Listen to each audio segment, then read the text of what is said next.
how's your experience with Mazai 7? Who will win between Prime Denis versus Prime Levan? I forget what's the kid's name, but I think he's Abhas 16. Rana. Abhas Rana. Enthusiastic about one thing. They want to see a match of Abhas Rana with the legend Auden Larrett. So do you have any advice for Indian arm wrestling fans? So yeah, how are you? How is life going? How's your you went to Dubai, right? Yeah. Back for a few days. A little bit tired still. Hard week, but all good. Off to the next one. So now it's time to train and do some other stuff at home. So it's good. How are you guys doing? Yeah, we are doing good. Actually, we are from India and we are regularly following arm wrestling. And as you know, that arm wrestling is growing rapidly in India because it's a popular game right now in India. So people are really curious about arm wrestling. What's going inside the arm wrestling? What's the technique and the tips they are looking for? So we got a platform where we share the arm wrestling journeys and their life and their techniques of some famous arm wrestlers. So yeah, we have really glad that we connect with you. We have a lot of questions about arm wrestlings from the beginners and some intermediates also. So we'll start with you actually. So because everyone knows you as you are a famous Coach Ray from your Coach Ray channel. So we'll start with you. How could you started your arm wrestling journey? What's your first coach, being a Coach Ray? Who's your first coach? We really want to know. Small brief about your arm wrestling journey, where you started, where you get to learn your arm wrestling. So first time I get on arm wrestling table was in 2006. I was 16 years old. First time I saw an arm wrestling table. One of my schoolmates was already national champion, and I just started. It's a professional high school, so I have multiple, let's say, educations, and one of those was computer programmer. So I was studying computer programming there, and guys were arm wrestling and doing some other stuff, and I just started training in the gym. So slowly pick it up. I've been mostly doing for longest part bench pressing. That was my main focus because I was just naturally good at it. Arm wrestling was the thing that I wasn't really good at it. I just like that it's very difficult. And so slowly it went through the motions. 4 years of really a lot of arm wrestling, but not a lot of training for it. And then slowly I started doing the training. Then I went to get my bachelor degree and in sports science as an arm wrestling coach. And then I started training 2011.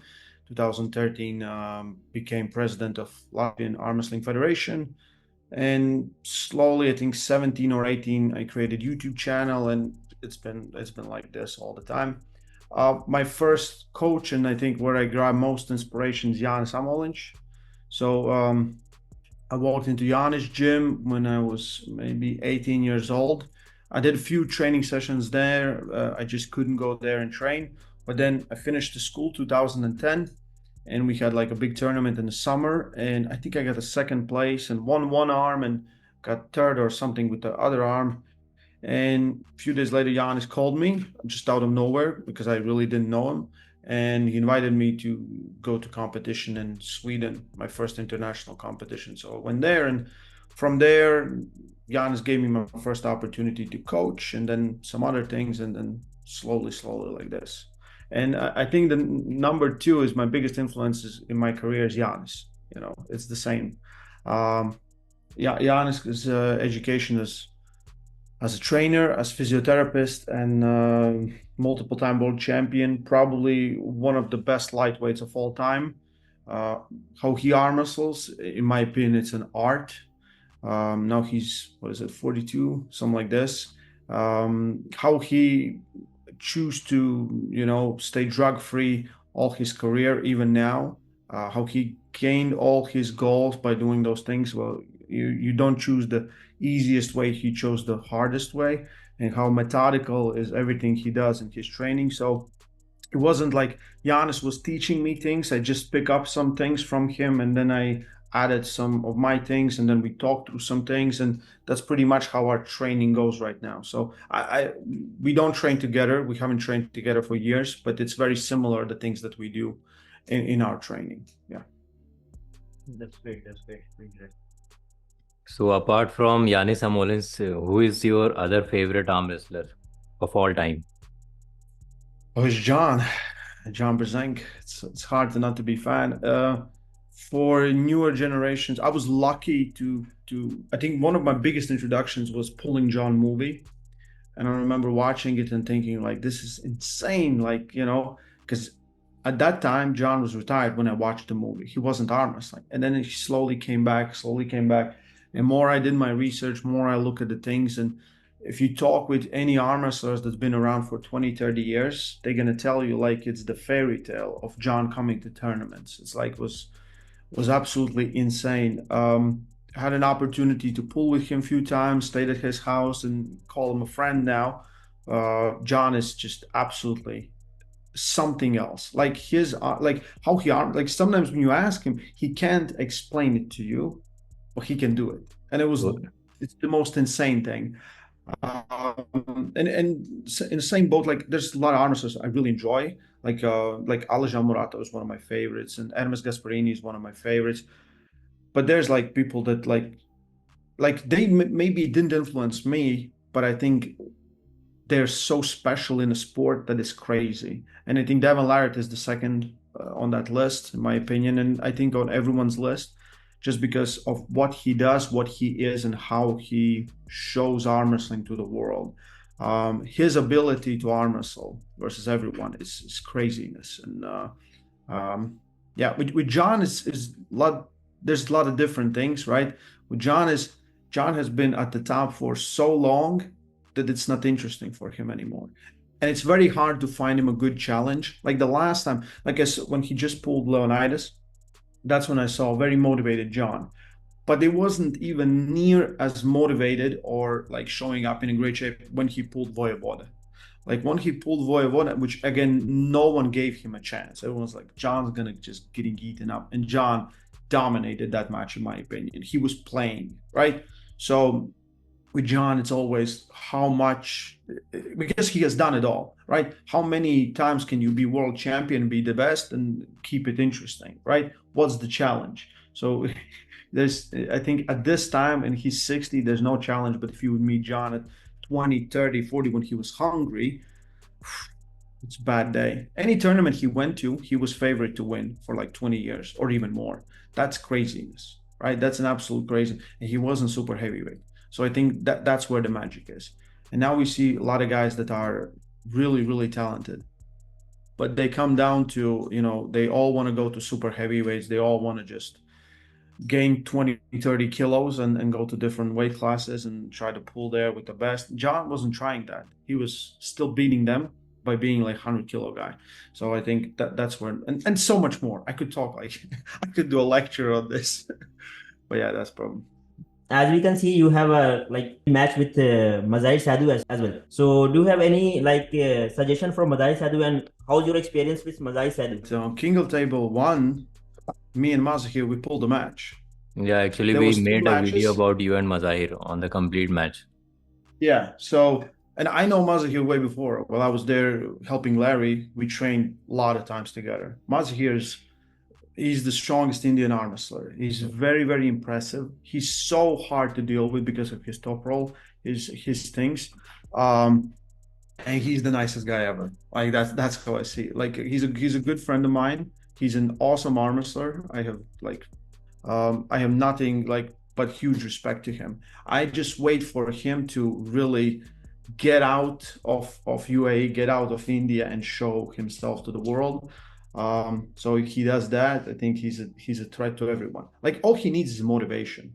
Like I have seen him pulling with some of the biggest guys. Like I remember, I will never forget Dave Chafee's face. He was pulling Dave Chafee, and Dave was trying to get the grip, and Mazahir was just like this, and he's like, "What is this? What is going on?" And he couldn't understand it.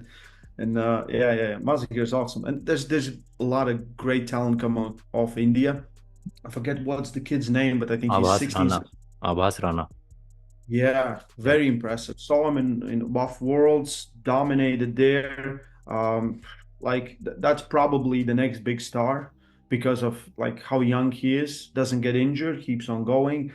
That is it. And there's a lot more arm wrestlers. And what Propanji is doing in India is absolutely insane because the fan base, like you said, it's growing by the day. It's just going to get bigger. Now it's what's it going to be? Second season now? Yeah, Or within a week. Okay, so second season will start and probably more viewers, more money, more everything. I heard Ryan Bowen is going there to commentate with Matt Connolly and some others, and like I watch it as much as I can see it. I watch it, I follow it, and I think it's great. Wherever arm wrestling is growing, it's awesome, and I just think as soon as there's some great level superstars in India, we should get them out, right? How far can they go? How high they are close to the top? We don't know. It's up for them to figure it out. So Pro Punjab was actually something which India needed to boost the sport, and we were fortunate enough that we had this kind of event organized in India, and many of famous arm wrestlers like Ryan Bowen. Also, we had Michael Todd as chief guest, so it was great for our country to enhance this game. Yeah. I definitely. It's like I saw like when Ryan was pulling Mazza here, how many people were there in audience. It was craziness, right? And it's just gonna get bigger. Like I don't see it stopping because arm wrestling is growing everywhere. And I think definitely in future Pro Punch are gonna make some collaboration with some big promotions or something, and either bring more athletes from outside in or get some of India's best outside. So you just talked about Abhas Rana. So fans from India are very enthusiastic about one thing. They want to see a match of Abhas Rana with the legend Auden Larrett. So do you think there is a possibility, or you guys can make it happen? Listen. You can't call Auden legend. That's listen. Then if Auden is legend, with all respect, then everyone's a legend, right? You have to be real, because we like legend. You're legendary. We're killing these words. We're destroying these words. Auden is great, but right now he has all his father's legacy on his shoulders. Probably if something like that comes, why not? If Auden's up for it. But I think him and Levan has a clear plan of what they want to do and how they want to do these things, right? He's already getting the numbers that most arm wrestlers would never get just because of his last name. But he also showing up and just beat Korean Hulk, who's a great arm wrestler, strong arm wrestler, right? With a perfect performance, which took a lot out of him. A lot of people just thought it was very easy, but it wasn't. So wherever, like, we could set up 100,000 matches. Someone would say, like, why not he pulls Reno? They're same age, right? Why isn't he pulling Saginashvili, Bacho, same age, right? The thing is, like, is it the same goals? And clearly it's not the same goals. And Auden is, in my opinion, like in everyone's opinion, he's not on the same level as Reno or Bacho right now, but give him time, right? Give him time. He will most likely reach it because he's there. Right. So do you have any advice for arm wrestler, beginner arm wrestler who want to be in an arm wrestler and want to go to this sport? So they don't know where to start. Can you just suggest some ideas for the beginners where they can start and where they can focus on? So for beginners, is the hardest part usually is to find someone, like, if you don't have anyone around you that's an arm wrestler, that's a little bit of experience, it's going to be very, very hard. But if you have someone, that's where you get to get most information, because even you have to watch a lot of arm wrestling content to understand then what we are talking about in our videos. Because if we're talking about some technique stuff, like I was, for Larry, it took like 2 years to finally click some things, because everyone was telling him the same things, but maybe a little different words. And then you have to feel it, you have to understand it. But first, find someone that has some experience, learn the basics, learn the movements, and then from then you can go further. But people are trying to make very complicated things at the start. I see it all the time. They're talking about some risers and things like, when they don't even understand what actually means back pressure, what means rising, what means side pressure, right? What means pronation. Learn the movements. That's the first. Find someone that knows something. If you don't have anyone, right, then it's just going to take a little bit longer time. For everyone, it's different. Some people click like this, and for some, it's just a matter of time. And even if you don't get it the first time, it's repetition, repetition. You don't learn to play piano with just sitting down and someone tells you what our notes are, right? You have to practice, practice, practice, practice until it becomes subconscious. So for every beginner, just find someone that will tell you some basics. And from basics, you will understand most things. But if you start with very complicated things like low hand top rolls, and they said to do, and this is like, but it doesn't work with everyone because you still don't know the basics. So basics. So do you think that there is a role of genetics in arm wrestling as well? And if you could just give some points about what could be the signs of good genetics for arm wrestling? So genetics, there's few different things. So we can talk about abnormal genetics. So we know like people like Jacques, right? Or Jeff Dave. Or there's like acromegalia. So, you're just bigger hands. That's a huge advantage. So thing like this, we're talking yesterday about the same thing was if me and let's say I have a 160 kilo friend that's twice size of me, and we train the same and we are the same strength, they'll be very, very hard for me to beat him just because of the size. You don't have to fight just the power, you have to fight the structure.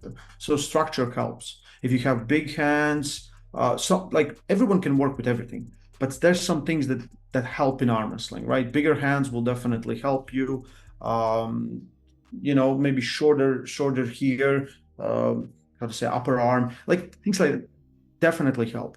Genetics, in my opinion, how I look at it, or the gifts of arm wrestling, how fast can you pick up techniques? How efficient you are at doing something? If I show you something and does it take you a month or maybe a few days to pick it up, that's a gift. I know a lot of guys that they started in like a span of 30 days, like being like my best example is Vladislav, because some people know him as Vlad the Destroyer. So when he started, he couldn't beat anyone in a gym. And we had like 20 arm wrestlers, beginner, junior size. He was like 15, 16 years old.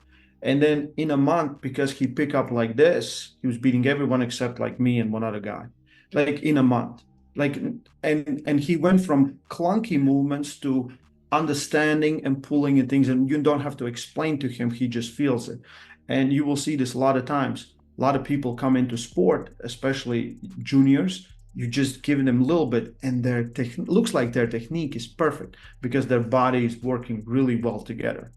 For some, especially strength sport athletes, they will look very robotic because they're used to movements that are like this, right? Single joint or single plane movements. Arm wrestling is, you need to be fluid. You need to be fluid in anything you do. You have to have connection with all this. So genetics, gifts of being different sizes, and the second thing is talent, or I call picking up stuff fast. And some people are just built different. And I think the best thing you can do, whenever you start, you can go really hard. But if you patient yourself, you can go further. A lot of guys come into sport, especially juniors, and like when you are young, you don't feel pain. You can go. Doesn't matter what you do, you can just go. You're faster, you're stronger. Your elbow is not giving you signals to stop, so you never stop. And if you have a good coach that will tell you, please sit down, please don't do this, please rest, you will go further. Because a lot of guys, they're just all the time, every practice is, I'm trying to kill myself. But you have to understand this, everything has limits, even you. Yeah. So, as your experience, can you suggest some of the supplements for arm wrestling? Arm wrestling is still the strength sport, right? So all the things that work for any other strength sport will work, like creatine and things like that. You have to pay more attention to your joints and elbows. So collagen, MSM, and things like that are meant for joints, for all this, because you're taxing it more than in any other sport, most other sports, right? Arm wrestling has different kind of pain. it's tendon pain. And if you never felt it, you can't explain it to someone. And it just feels very, very weird when you just can't do anything. Your body is like shutting off. You still need strong muscles, but if your tendons don't recover, doesn't matter what your muscles can do. And that's the biggest thing in arm wrestling. This is why we usually joke when we say like it takes 10 years and then, to get through the pain, and then you're just used to pain. But at this point, like I can arm wrestle. I don't like crazy number of hours. I don't feel any pain. Like only thing that gets sore is my muscles, because my muscles get outward. So your tendons, the difference is your muscles will recover, let's say in 48 hours, 72 hours from big workout, right? Your tendons might take up to 2 weeks. Depends on how much damage you do. So this is why the guys will sometimes, someone will leave the practice and they will come back like, I don't know, like a month later, and they're like much stronger. Maybe not as conditioned, but because the tendons are healthier, they can produce more strength. So you can produce more strength than your tendons can hold. And that's the big difference.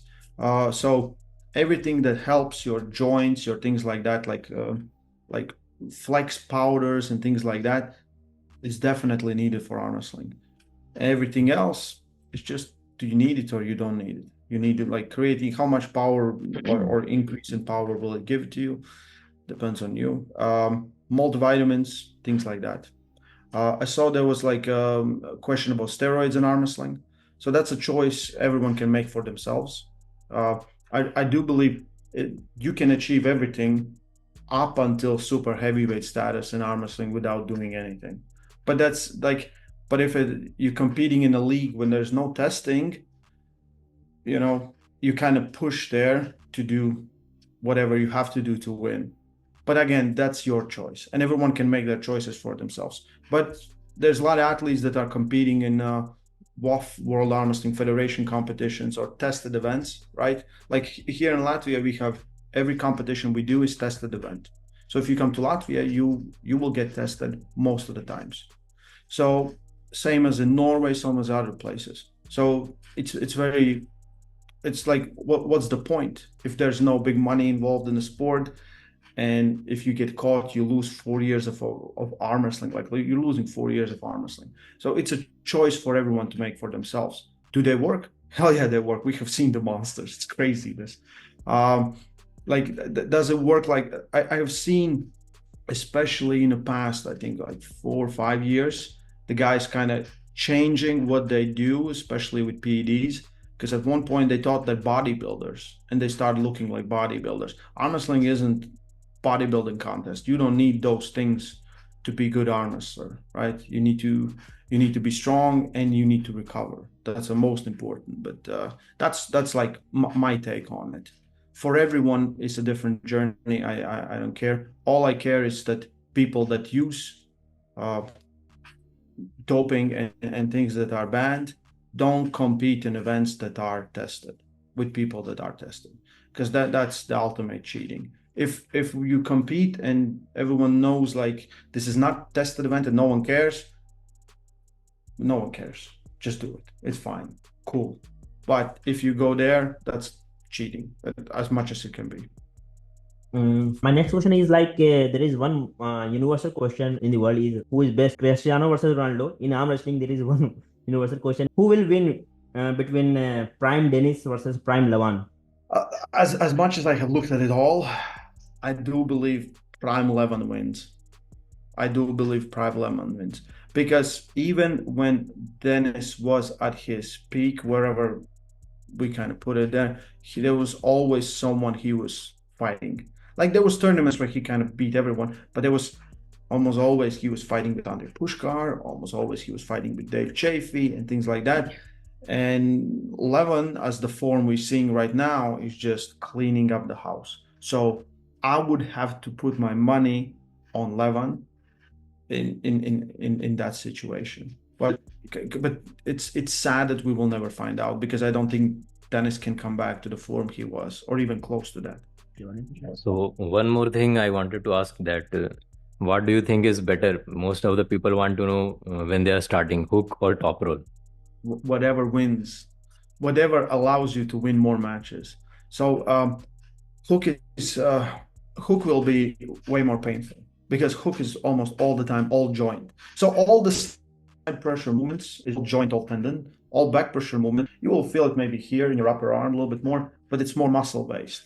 So when someone comes to our gym, we usually start with top roll. We try to teach everyone top roll. I don't really top roll myself, but we'll teach everyone just so you have better understanding on where you have to pull and how you have to pull. Because if I just give you just everyone pulls in a hook, I don't know how much your elbow can hold. Because then you give them top roll and they slowly start to arm wrestle. But if their instinct is still going for the hook, they're gonna go back. But at least now we have some time where your joints actually became stronger.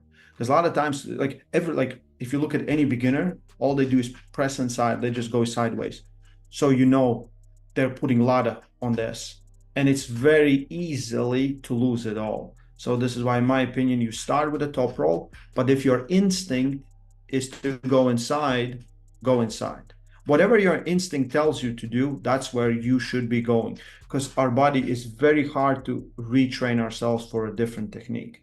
I used to be just 100% presser with my left arm, and I can't do it as good as I used to do, but the instinct is still there to go. And I have to relearn to go for a top roll, but my instinct is still there. And it's sometimes I'm confused in my mind. So whatever you have done thousands of times, that's what you want to do. And whatever your mind thinks and body does, that's the thing you want to do. So this is why you can look at almost any arm wrestle, and their technique doesn't changes from, let's say, that. Now, it doesn't matter how long they pull.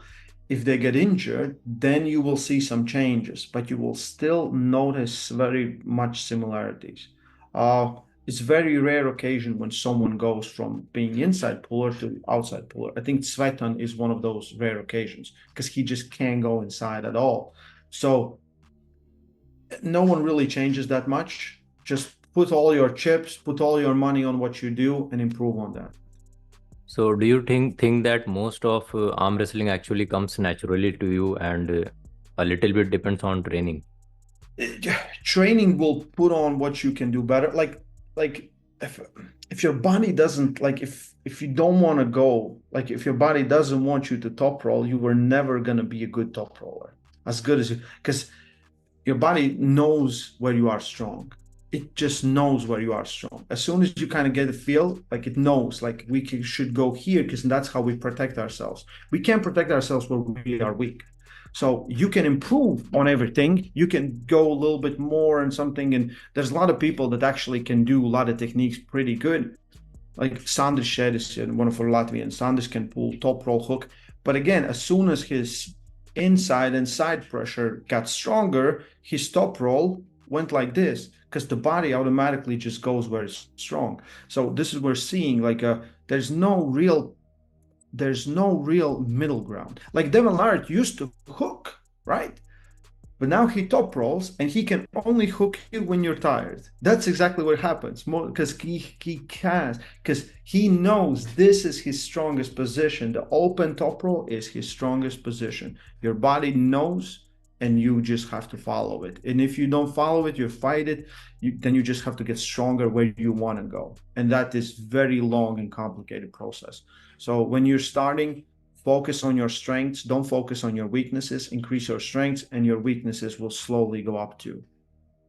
So this was actually a very great advice. And talking about Devon Larratt, I think he made a similar point that initially you will have a technique in which your body will go automatically in a defensive position, but you can train for both styles, whether it is hook or top roll, and get stronger in both. So you have to try and know on the table that which will be more favorable for you.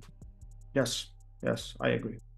And one more question regarding hook and top roll. Do you think that arm length will decide that whether a player should be going for hook or top roll? As we hear so much that short hand people would be more comfortable in hook and longer leverages would favor top roll. Again, it's what your body wants to do, because we have some, but not a lot, but there's few guys with long leverages that can hook really well, and there's some short forearms that top roll really well.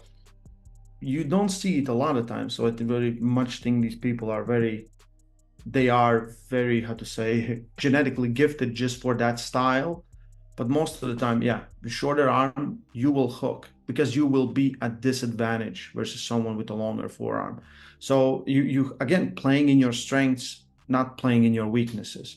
But again, it all comes down what you can do and what what your body can do and where you feel most comfortable. Because it's very hard, like if you try to do something you don't want to do, like deep down, or you can't do, you will never be good at it. But if you do something, your body kind of, okay, this is what we are meant for.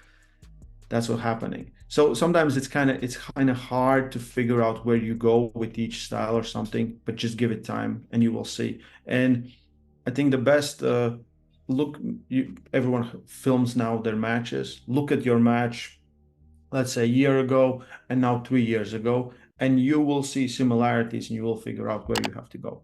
Because most of the time you will end up in same positions. You will go to same positions, and that's how it is.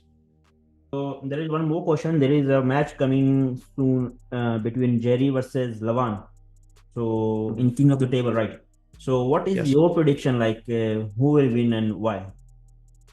I have to pick Levan as the favorite, but I think Levan. yeah. But if Jerry comes in, like we saw it already on the last King of the Table again, Kamil Jablonski's press, and I think Jerry's press is a little bit better right now.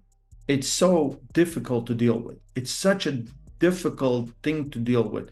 And Jerry has a lot of power and he has a lot of endurance. So he can sit in those positions for very, very long. So if he, in a span of 4 rounds, can get something in, I think it's going to be very, very hard day for Levan. Because we saw how Hermes dealt with Jerry. Let's say, okay, Jerry maybe wasn't 100%. There's a lot of shit were going on.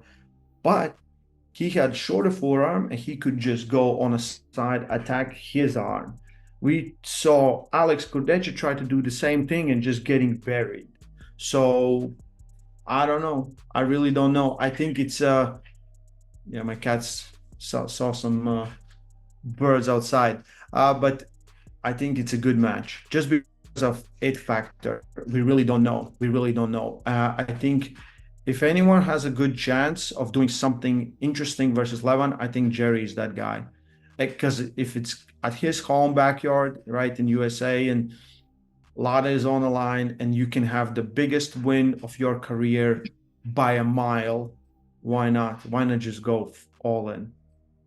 And also, do you think that the only time we have seen Levan struggle is against a flop press, and this time we have a flop wrist press specialist? So this would be an interesting match. There is one big difference. So when Hermes got him in a flop wrist press, he engaged with the back pressure, so he was turned on this side. Jerry jumps in, and the problem when you jump in, you can get fully supinated, and it's not the same as you being here. There we go. Okay, so when Hermes went, he went through top roll and he got like this, right? He was very much open. Jerry will go here, and when Jerry gets open, it's like this.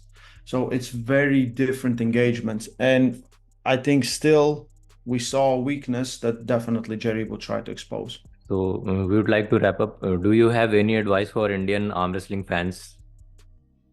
Oh, guys, keep on doing what you're doing. I think you're doing great. Support your arm wrestlers. We're trying to get them on some international competitions to give more exposure and more people will see them. But if everything is good at home in India, then everything will be very good everywhere else. So more superstars you create, more fans you create, it's always better for arm wrestling. And I just see the expansion and the growth in India, and it's awesome. I'm a big fan. And we hope to see Mazahir soon with you on a rematch.